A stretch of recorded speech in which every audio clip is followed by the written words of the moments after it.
Heart breaking, deeply moving, unforgettable and devastating. അവസാനം പറഞ്ഞ വാക്കിൻ്റെ അർത്ഥം തകർത്ത് കളയുന്ന, നമ്മളെയൊക്കെ അങ്ങ് പെട്ടെന്ന് ഭൂമി വളർന്ന് ഇല്ലാതായി പോകുന്നൊരവസ്ഥ എന്നൊക്കെ നമ്മൾ തമാശക്കെങ്കിലും പറയാറില്ലേ.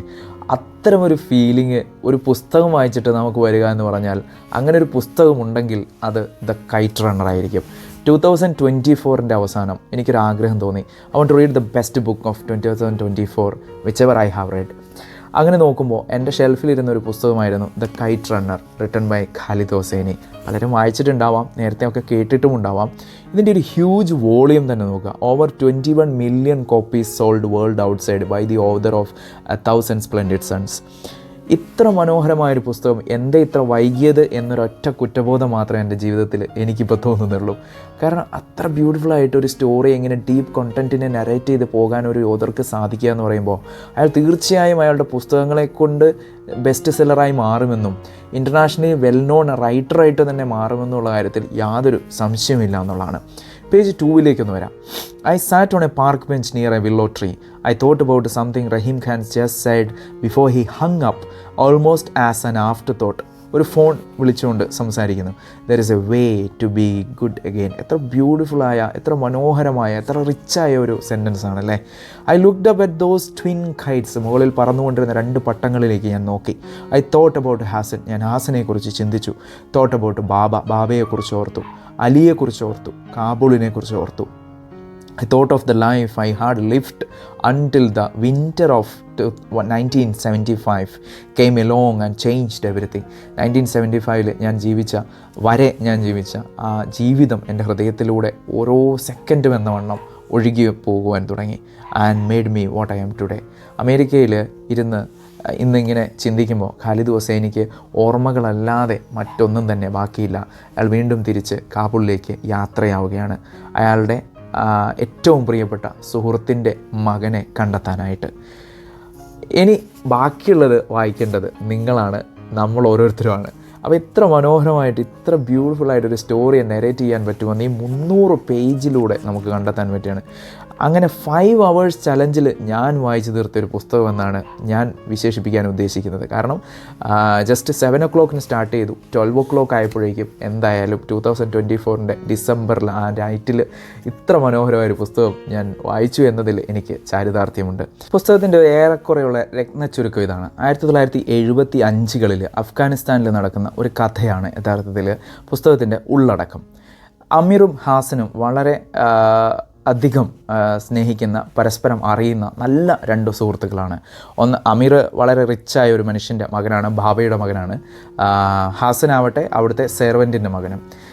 എന്നാൽ 2 പേരും ഒരു കൂട്ടാണ്, ഒരേപോലെ ഒന്നിച്ച് ചിന്തിക്കുകയും ഒരുമിച്ച് നടക്കുകയും ചെയ്യുന്ന ആൾക്കാർ. ഇവർ 2 പേരും കൂടി ഒരു ലോക്കൽ കൈറ്റ് ടൂർണമെൻറ്റിൽ പങ്കെടുക്കാനായിട്ട് പോവുകയാണ്. അതായത് പട്ടം പറപ്പിക്കുന്ന ഒരു ടൂർണമെൻറ്റ്. അപ്പോൾ അവിടെ പട്ടം പറപ്പിക്കുന്നത് കുട്ടികൾ ഒരാളുടെ കയ്യിലുള്ള പട്ടം മറ്റൊരാളുടെ പട്ടത്തെ പൊട്ടിക്കാനായിട്ട് ശ്രമിക്കുകയാണ്. അപ്പോൾ അങ്ങനെ ജയിക്കാൻ വേണ്ടി ശ്രമിക്കുന്ന അവസരത്തിൽ നടക്കുന്ന ചില സംഭവ വികാസങ്ങളെ കോർത്തിണക്കിക്കൊണ്ടാണ് കഥ മുന്നോട്ട് പോകുന്നത്. അന്ന് ഉച്ചയ്ക്ക് ഹസന് ഒരു ചെറിയ അപകടം പിണയുന്നു. അതായത് ബുള്ളിങ് ആണ് യഥാർത്ഥത്തിൽ ഇവിടെ ഒരു പോയിൻ്റായിട്ട് കൊണ്ടുവരാനായിട്ട് ഖാലിദ് ഹുസൈനി ശ്രമിക്കുന്നത്. മല്ലന്മാരായ അല്ലെങ്കിൽ സ്ട്രെങ്തിൽ മുന്നിട്ട് നിൽക്കുന്ന കുറച്ച് കുട്ടികൾ ചേർന്നിട്ട് ഹസനെ ഉപദ്രവിക്കുകയും അത് അമീറിന് നോക്കി നിൽക്കേണ്ട ഒരവസ്ഥ ഉണ്ടാവുകയും അയാൾക്ക് പ്രതികരിക്കാനാവാതെ പോവുകയും, എനിക്ക് തോന്നുന്നു ഖാലിദ് ഹുസൈനി പറഞ്ഞു വെക്കാൻ ആഗ്രഹിക്കുന്നത് അന്ന് കാബൂളിൽ നടമാടിയിരുന്ന സിറ്റുവേഷൻസ്, നമുക്കറിയാം സ്ത്രീകൾക്ക് വലിയ സ്വാതന്ത്ര്യമൊന്നും നൽകാതിരുന്ന ആ സിറ്റുവേഷൻസിനെയൊക്കെ വളരെ മനോഹരമായ രീതിയിൽ അനാലജീസിലൂടെ മറ്റുള്ളവർക്ക് മനസ്സിലാക്കി കൊടുക്കുന്ന തരത്തിലേക്ക് എത്തിക്കാനായിട്ട് കഥാകൃത്തിന് സാധിച്ചിട്ടുണ്ട് എന്നുള്ളതാണ് വാസ്തവം. അതായത് ഒരു സോഷ്യൽ ഇഷ്യൂ നടക്കുമ്പോൾ പ്രതികരിക്കാൻ പറ്റാതെ പോകുന്ന ഒരു സമൂഹത്തിൻ്റെ നേർചിത്രമായിട്ടാണ് അമീർ അവിടെ നമ്മുടെ മുൻപിൽ നിൽക്കുന്നത്. അതിനുശേഷം റഷ്യൻസ് കാബൂൾ ഇൻവേഡ് ചെയ്യുകയും പിന്നീടുണ്ടായ ടോപ്ലിംഗ് ഓഫ് ദ ഗവൺമെൻറ്റ്സിൻ്റെ ഒക്കെ പശ്ചാത്തലത്തിലും അതുപോലെ തന്നെ ജിയോഗ്രഫിക്കൽ സിറ്റുവേഷൻസിൻ്റെ പേരിലും വാറിലൂടെ കടന്നുപോയതിലുമൊക്കെ ഒത്തിരി പ്രശ്നങ്ങളെ അഭിമുഖീകരിക്കുന്ന ഒരു രാജ്യമായിട്ട് അന്ന് നമ്മുടെ അഫ്ഗാനിസ്ഥാൻ മാറുകയാണ് ഉണ്ടാവുന്നത്. ഈ ഒരു സിറ്റുവേഷനിലെ ജനത എങ്ങനെ അഭിമുഖീകരിക്കുന്നു എന്നതിനെക്കുറിച്ച് കൂടി സ്റ്റോറി മുഴുവൻ നമ്മുടെ മുൻപിൽ പറഞ്ഞു വെക്കുന്നുണ്ട്. അങ്ങനെ അമേരിക്കയിൽ നിന്ന് ഒരു പ്രത്യേക നിയോഗത്തോടു കൂടി തിരിച്ചു വരുന്ന അമീറിന് തൻ്റെ മുൻപിൽ നേരിടേണ്ടി വരുന്ന വലിയ പ്രതിസന്ധികളെയൊക്കെ അയാൾ തരണം ചെയ്തുകൊണ്ട് അവസാനം ഒടുവിൽ ഹസൻ്റെ മകനെ അയാൾ കണ്ടെത്തുകയാണ് തൻ്റെ ഹസന് വേണ്ടി. ഒരിക്കൽ വായിച്ചു മറന്ന ഒരു ചെറിയ കവിതയുടെ ഭാഗം എങ്ങനെയാണ്: കുട്ടികൾ പട്ടങ്ങൾക്ക് ദൈവങ്ങളാണ്, അവരില്ലായിരുന്നെങ്കിൽ ആരു പറപ്പിക്കുമായിരുന്നു ആ കടലാസു ജന്മങ്ങളെ ഇത്രയും ഉയരങ്ങളിൽ. സത്യചന്ദ്രൻ പൊയിൽക്കാവിൻ്റെ ഒരു ചെറിയ കവിതയുടെ ഭാഗമാണിത്. എനിക്ക് തോന്നുന്നു പട്ടങ്ങളെക്കുറിച്ച് സംസാരിക്കുമ്പോൾ എത്ര മനോഹരമായിട്ടാണ് പട്ടങ്ങൾ നമ്മുടെ കൈകളിൽ നിന്ന് ദൂരേക്ക് കാറ്റിൻ്റെ ഗതി അനുസരിച്ച് അത് പറന്ന് പോവുക. അങ്ങനെ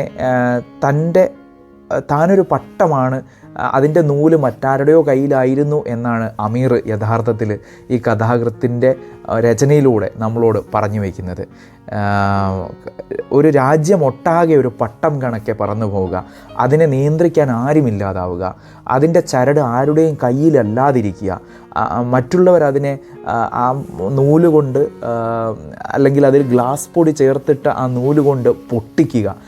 ഇങ്ങനെയൊക്കെ ഒരു നാഥനില്ല കളരിയായി മാറുന്ന ഒരു വല്ലാത്ത അവസ്ഥ ഒരു രാജ്യം അഭിമുഖീകരിക്കേണ്ടി വരുന്നതിൻ്റെ നേർചിത്രങ്ങൾ നമ്മുടെ മുൻപിൽ അമീറും ഹാസനും കൊണ്ടുവരുന്നുണ്ട്.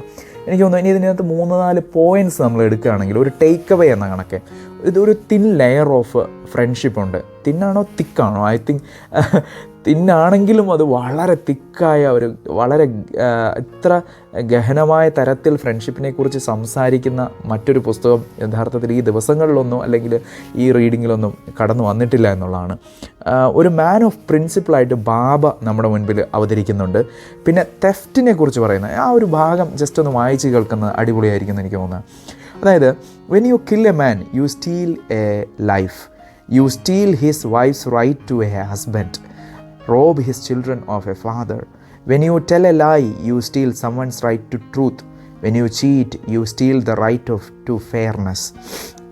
There is no act more wretched than stealing. Hardened Baba sat me on his lap and said those words to me.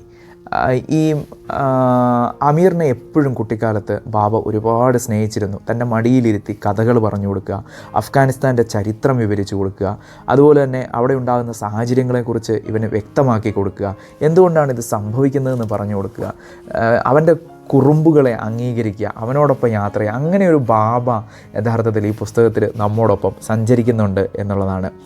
എനിക്ക് തോന്നുന്നു നമുക്ക് അവസാനിപ്പിക്കാം. ഇത്രയും മനോഹരമായ ഒരു പുസ്തകം 5 hours ചലഞ്ചിൽ എനിക്ക് വായിച്ചു തീർക്കാൻ പറ്റി.